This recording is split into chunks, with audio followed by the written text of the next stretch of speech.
इतनी मधुर बांसुरी, इतनी मधुर बंसी बजाई, इतनी मधुर बंसी बजाई कि सर्वप्रथम जो है पहले उसमें राग भरा राधा के लिए। बोले किशोरी जी पहले आप आ जाओ। बंसी बजी, किशोरी जी शुद्ध बुद्ध भूल गई और जो काम कर रही थी छोड़ करके भैया सीधे भागी चली आई यमुना के तट पे। यमुना के किनारे भगवान खड़ा होकर के बांसुरी बजा रहे हैं, बंसी बजा रहे हैं। सरकार राधा रानी ने जैसे सुना, अब अपनी शुद्ध बुद्ध भूल गई, अपनी चुनरी तक लेना भूल गई और नंगे पर जो है दौड़ी दौड़ी चली आई। जब भगवान ने देखा कि राधा रानी आ गई तो पुनः भगवान ने जिन गोपियों का चीर हरण किया था, जिनके वस्त्रों का हरण किया था, उन्हीं के लिए बंसी बजाई। महाराज सारे गोपी जो है उसमें नहीं आए, सारी गोपियां उसमें नहीं आए जितने ब्रजमंडल में थे, केवल उतनी ही गोपियां आए जिनके भगवान ने चीर चोरी किए थे। महाराज भगवान ने ऐसी मधुर बंसी बजाई, गोपियों के कान में जब पहुंची, भैया अब उनका भी शुद्ध बुद्ध खत्म हो गया। कोई खाना खा रही है, निवाला ऐसे मुंह में डालने वाले निवाला फेंक के उसे थाली छोड़ करके भाग गई। कोई शौक श्रृंगार कर रही है, कान में लगाई है, एक कान में लगाया दूसरे कान में नहीं, छूट गया। कोई नाक में लगा रही है तो नाक वाला कान ही में लगा के भाग गई। कोई घर में कुछ बना रही थी तो ये जो होता है चलाने वाला छनौटा पलटा क्या बोलते हैं, उसको लेकर के भाग गई। ऐसा वर्णन आता है। एक जो है गोपी दूध उबाल रही थी, दूध को उतारना ही भूल गई, भाग गई। दूध वैसे ही जो है आंच पर रखा हुआ छोड़ के चली गई। ये प्रकारेण सारे लोग दौड़ते हुए भागते हुए यमुना के तट पे विराजमान हो गए। अब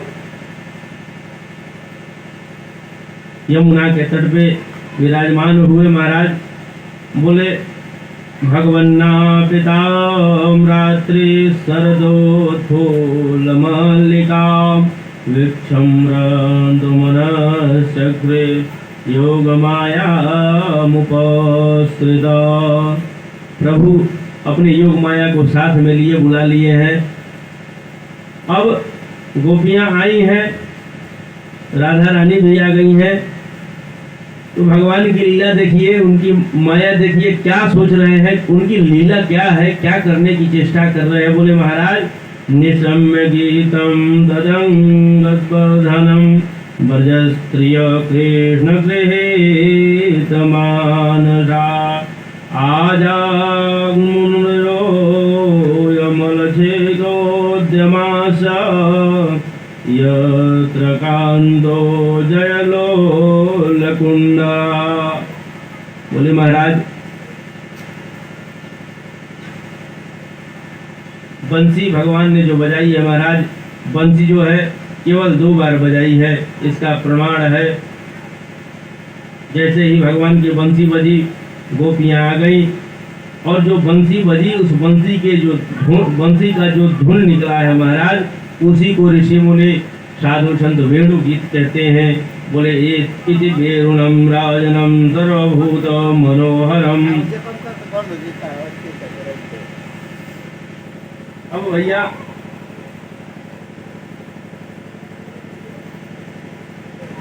भगवान गोपियों को जब बुला लिए हैं,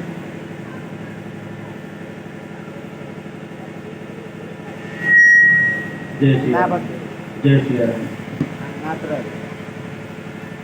प्रियतमा अपने प्रेमी से मिलने के लिए इस प्रकार से व्याकुल हो रही हैं। भगवान ने उनके बीच का आवरण माया जो है निकाल लिया है, हटा दिया है।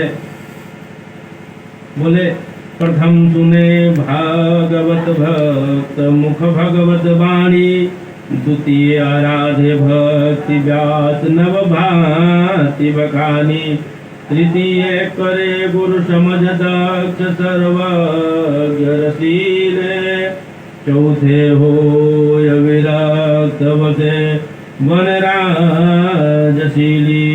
पंचम भूले देह सठी, छठे भावना राम की, सातवें पावे रीति रस श्री स्वामी हरिदास की।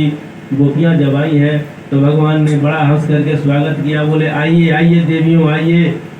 इसलिए आ गई, आने का कारण पूछ दिया।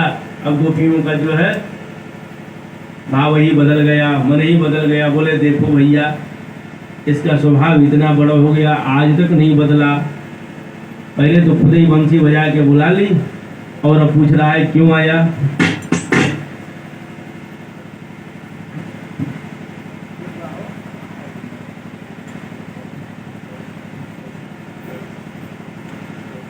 जय श्री राम। बोले महाराज क्यों आए, तुम लोग यहाँ आई क्यों, क्या करने, काम क्या है तुम लोगों का। अच्छा लग रहा है कि आज शरद पूर्णिमा की रात्रि है, चंद्रमा को देखने विहार करने तुम लोग आई हो। तो भैया इतनी रात को वन में नहीं घूमा जाता है, बड़े भयंकर भयंकर जो है जीव जंतु होते हैं जो डरा देते हैं, काट लेते हैं। गोपियों ने कहा ये भी बात नहीं है सरकार, फिर क्या बात है।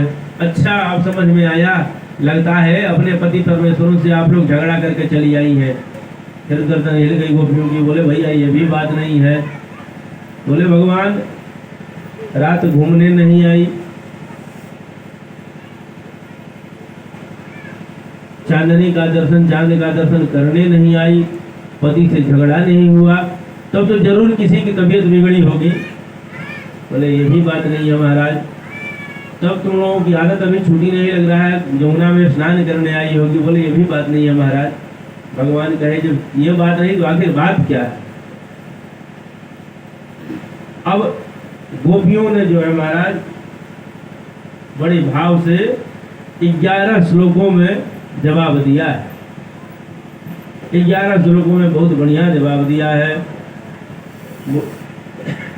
बोले नूतन जलधर रुचये गोपवधू टिपुल चौराय, तस्मै कृष्णाय नमः, संसार महरोय वंदे बीजाय।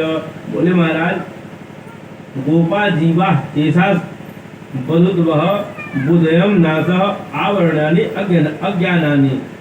गोपियों ने भगवान के इतनी सुंदर महिमा का बखान किया और इतनी सुंदर बात कही कि बोले भैया पहले तुम खुद ही बंसी बजा के बुला लिए, बंसी बजाए बुला लिए, हम लोग आ गए और आने के बाद पूछ रहे हो कि हम कहाँ चले गए, किस लिए आए, यहाँ क्यों आए हैं, कारण पूछ रहे हो। तो सरकार एक बात जान लो, हम लोग अब यहाँ से जाने वाले नहीं हैं। बोले क्यों भैया लौट जाओ। तो जाने वाले इसलिए नहीं है कि हम लोग सब कुछ छोड़ करके आए हैं, सब कुछ छोड़ करके चले आए हैं, इसलिए जाने वाले नहीं है। जिसलिए आए हैं उस चीज की पूर्ति करने। देखिए महाराज थोड़ा सा पीछे जाइए, जब भगवान का जन्म हो रहा था भगवान ने ब्रह्मा को आदेश किया था, ब्रह्मा जी पृथ्वी को भार मुक्त करना है। अब जो है वसुदेव पुत्र बन के वासुदेव बन के मैं जा रहा हूँ, जाने की तैयारी कर रहा हूँ, आप भी जो है अपना आदेश जिसको देना है दे लो।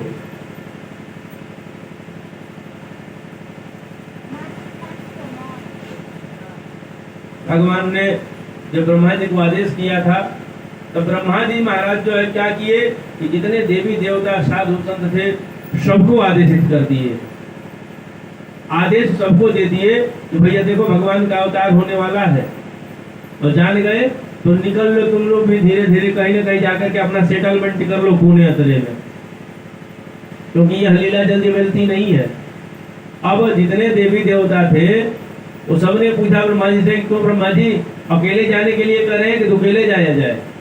बोले भैया भगवान भी अकेले नहीं जाएंगे, भगवान भी तो अकेले ही जा रहे हैं, योग माया को लेकर के जा रहे हैं, तो आप लोग भी फ्री हो, जिसको मन करे सो साथ में लेके जा सकते हो। और बहुत से ऐसे ऋषि तपस्वी थे महाराज जो बहुतायत दिनों से तपस्या कर रहे थे, भगवान को आलिंगित करना चाहते थे, भगवान को अपने प्रेम पाश में बांधना चाहते थे। भगवान ने सबको वचन दे रखा था कि घबराइए मत, जब द्वापर युग में कृष्णावतार में मैं आऊंगा। भगवान राम के समय भी आए थे वो लोग, बोले भैया इस समय तो कुछ नहीं हो सकता है, क्योंकि मैं रामावतार में हूँ और 14 कला संपन्न हूँ, 2 कला छोड़ के आया हूँ। यहाँ तो मैं आप लोगों को अपनी पत्नी के रूप में स्वीकार नहीं कर सकता, क्योंकि महाराज हमने प्रण ले लिया है, एक ही जो है हमारा रहेगा, दूसरे की तरफ हम देखेंगे नहीं। इसलिए नहीं देखेंगे कि हम मर्यादा के रूप में बने हुए हैं, इस अवतार में मर्यादित रहेंगे। तो आप लोग और इंतजार करिए सरकार, कुछ दिनों तक इंतजार करिए। जब द्वापर में मेरा कृष्णावतार होगा, उस समय सबको आलिंगित कर लूंगा, सबको अपना बना लूंगा। आप लोग निश्चित होकर के पुनः तप में चले जाइए, पुनः तपस्या करिए। फिर आप लोगों को आदेशित होगा, तब जो है इस शरीर को छोड़ करके वहां विराजमान होइएगा और उसी रूप में जो है मैं आप सबको आलिंगित कर लूंगा, अपना बना लूंगा। वही लोग, भगवान का जब ब्रह्मा का आदेश हुआ, सारे लोग जो है ब्रज में आकर के कोई गोपी बनी, कोई ग्वाल बना, जिसको जो जो जहाँ जगह जब मिली वहां अपने यहाँ को सेट कर लिया। महाराज आज भगवान बुला रहे हैं, अब बुला करके कह रहे हैं कि भगवान यहाँ से क्यों आई हो, हमने तो बुलाया नहीं है, तुमने झगड़ा किया नहीं है, अपने पति की सेवा कर ही नहीं हो, पति से झगड़ा हुआ नहीं, घर परिवार से झगड़ा हुआ नहीं, किसी की तबीयत खराब है नहीं, घूमने आई नहीं हो, तो क्यों आई हो। गोपियों ने जो है ये सुंदर 11 श्लोकों में बहुत बढ़िया जवाब दिया है। कहे अरे टेढ़ी टांग वाले, क्या चाहते हो कि बुला करके भगा दोगे? तो सुनो, भागने वाले नहीं है, जितना भी कोशिश करो, लाख कोशिश करो, हम लोग नहीं जा सकते। बोले क्यों नहीं जा सकते भैया? बोले बंसी बजाई, बंसी बजा के हमारे मन को मोह लिया। भैया बंसी बजाई, बंसी बजा के हमारे मन को मोह लिया, और मन मोह करके यहाँ मन मोह है, मन जो है कह दिया कि चलो वही चले जहाँ ठाकुर जी बजा रहे हैं, कृष्ण कन्हैया बंसी बजा रहा है, वहां चला जाए। तो अब यहाँ आने के पश्चात तुम क्या कह रहे हो भैया कि तुम लोग यहाँ से निकल जाओ? तो कन्हैया एक बात जान लो, हमारा चोरी किया हुआ मन यदि हमको वापस कर दो, तब हो सकता है कि हम लोग यहाँ से चले जाए, ऐसे तो तुमको छोड़ने वाले नहीं है। भगवान बड़ी सोचने लगे कि आखिर गोपियां चाहती क्या है। भगवान की लीला देखिए, गोपियां निवेदित करती हैं